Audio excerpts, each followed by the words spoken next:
So you're now working in the QA with data quality. What does, for those of us that probably have ignored data quality for far too long, what does data quality actually mean to you, and what does it look like? It's mainly about setting the expectations, right? And adjusting to what you actually need, because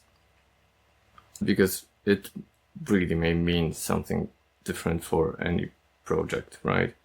Some of the projects might be more focused towards the broad range of the data, right? So there, what we focus on is completeness, or how broad can our crawls be, just to get as much data as possible. For some of them, it's exactly the other way around. So you want to be really precise, just target the data that you need, but it has to be really, really pristine.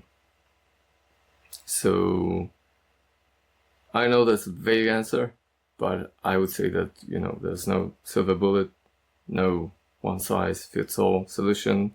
Yeah. It really is. I see it rather like a slider, or even like a complicated set of sliders, maybe.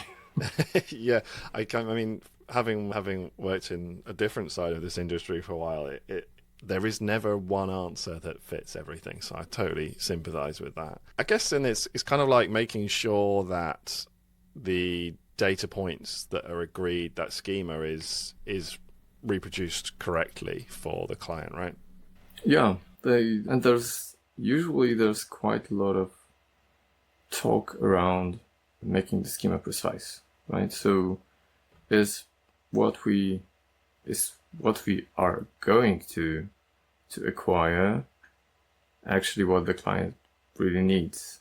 So and for a lot of those cases, the client really knows what they want, knows what they need, but sometimes it's more like you do your best.